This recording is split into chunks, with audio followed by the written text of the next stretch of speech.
Hello, ladies and gentlemen, it's me, Hugh Martyr, here for another movie review, because I just saw Puss in Boots 2, The Last Wish. Let me frickin'... Also, I'm wondering if these Sour Patch Bunnies are firm as a choice or firm because they are stale.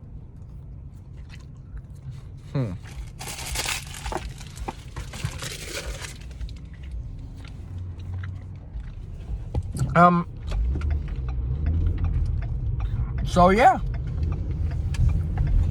I saw Puss in Boots, and it was a fantastic movie.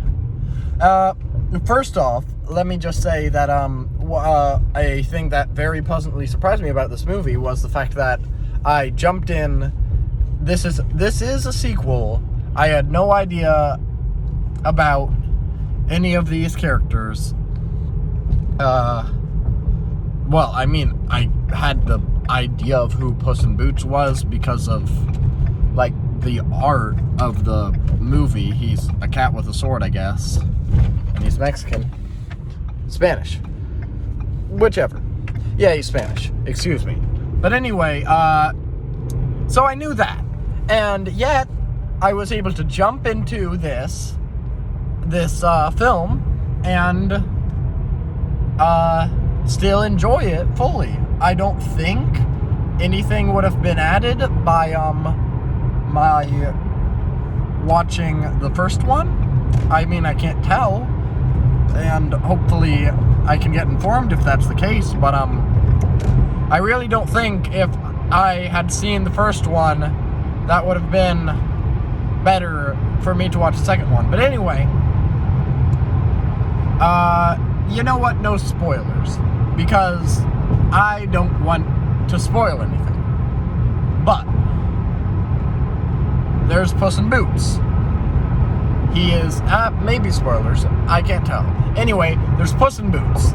He sure is a hero. He get her done. He gets it done fast. He spoops around and does well. He's just a very, effective hero. He does big heroing things, and they sure do work. And, at the start of the movie, he dies, which is cool. It's very cool, because he does all these death-defying things, and then he dies. And, it's revealed to us that because this is fairy tale world, he has 9 lives, logically. Except that was just his 8th. And now he must live with only 1 life left. And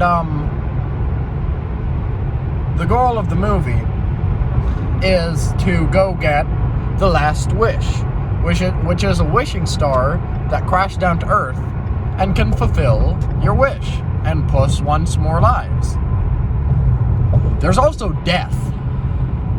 Death is a wolf. He is a big, big wolf. You know what? You can probably... It's hard to say if these are spoilers or not, because they're just... there aren't exactly a lot of secrets in the film. So I don't freaking know. But I'm just gonna say what I think, okay? There's Kitty Softpaws. I don't know if that was a thing before, but like she's Puss in Boots' ex, essentially, and they kind of hate each other. There's a dog. He's a therapy dog. He is the best boy in the entire world, and he will melt your soul no matter how hard you try. Except if you try, you can succeed in everything, so yes, you are allowed to hate him. But you shouldn't, because he's amazing. And he isn't even like, he's a very hopeful, great, like, moral of the story kind of character, but he's not annoying.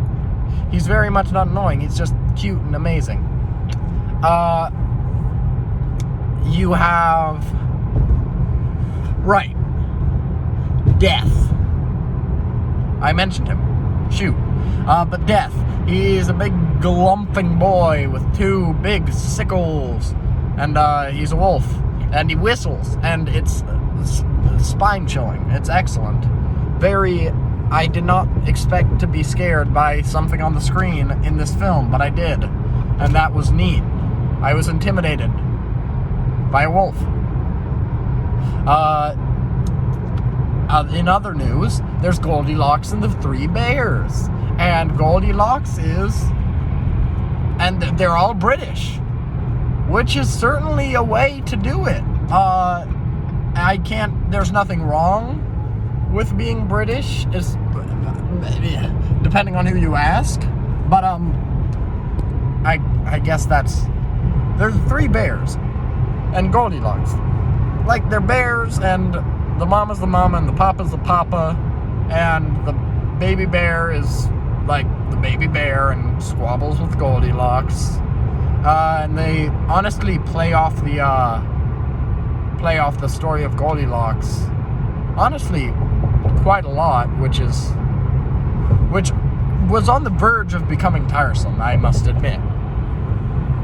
And then there's Big Jack Horner, voiced by John Mulaney, and he is excellent. He's this big, galumphing dude who collects magic because he's been upstaged by magic all of his life. And Goldilocks wants the wish, and so does Big Jack Horner. And their intentions will be explained. Because duh. Of course they will. But anyway, it's a movie about death. Because Puss in Boots is running away from death. Quite literally. And death intends to cut Puss short of 8 and be like, hey, I don't know. You're done. You're gone. Goodbye. Dead. Good night. So that's death's motive.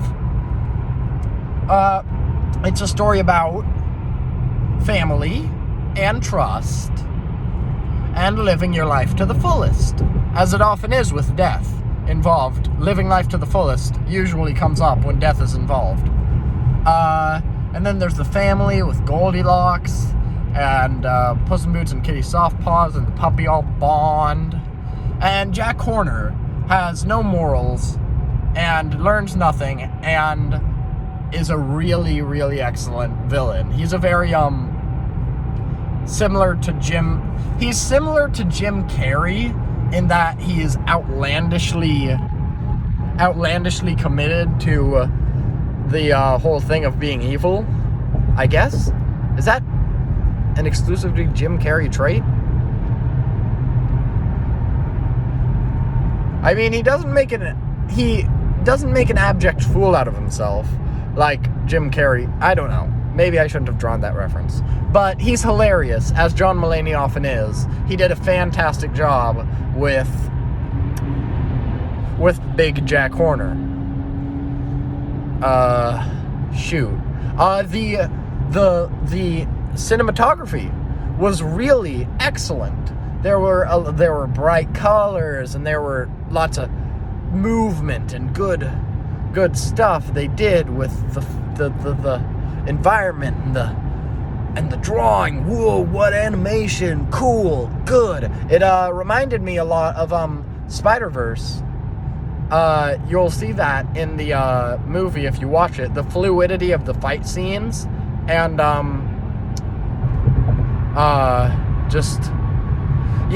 it's actually specifically they're fighting for a map to the Last Wish in the movie, and in Spider-Verse they're fighting for the flash drive, and they have a fight exactly like that where it follows the flash drive / the map and everybody interacting around it.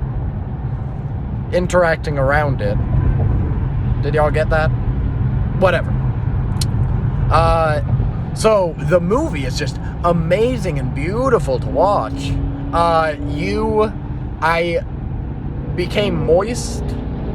Like, that's my phrase for almost crying, because I very rarely cry, but And, like, other movies have not succeeded in doing this.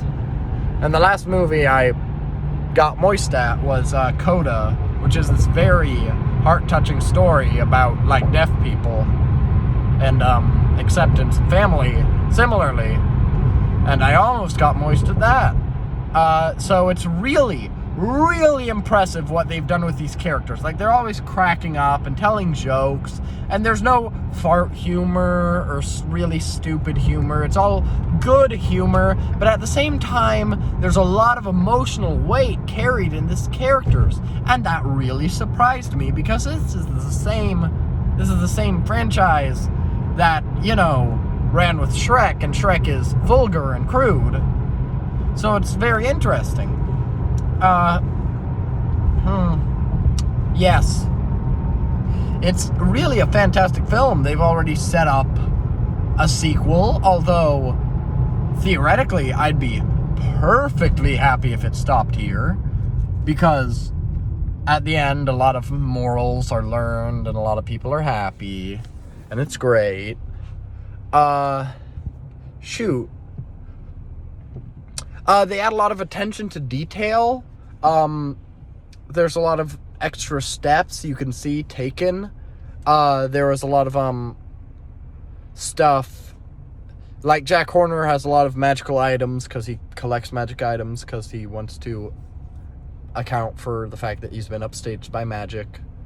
But there's a lot of, like, cool references and stuff there. There's a lot of in the corner of your eye scenes going on, a lot of detail, a lot of side jokes.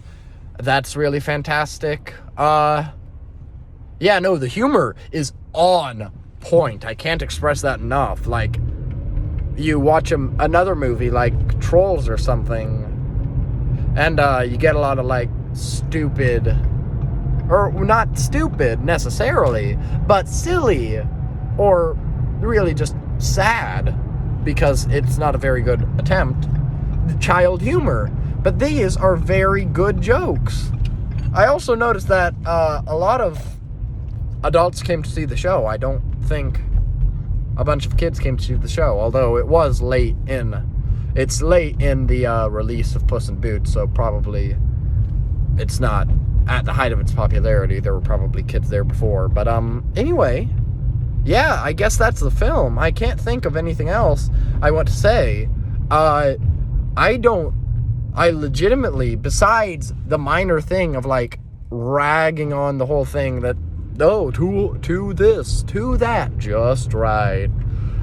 Besides ragging on that a little bit, it was a fantastic film. I laughed. I almost cried. I had a good time, true believers. So you can go watch that film if you want. I would highly recommend it. Please remember to like and subscribe and have a wonderful day. Thank you.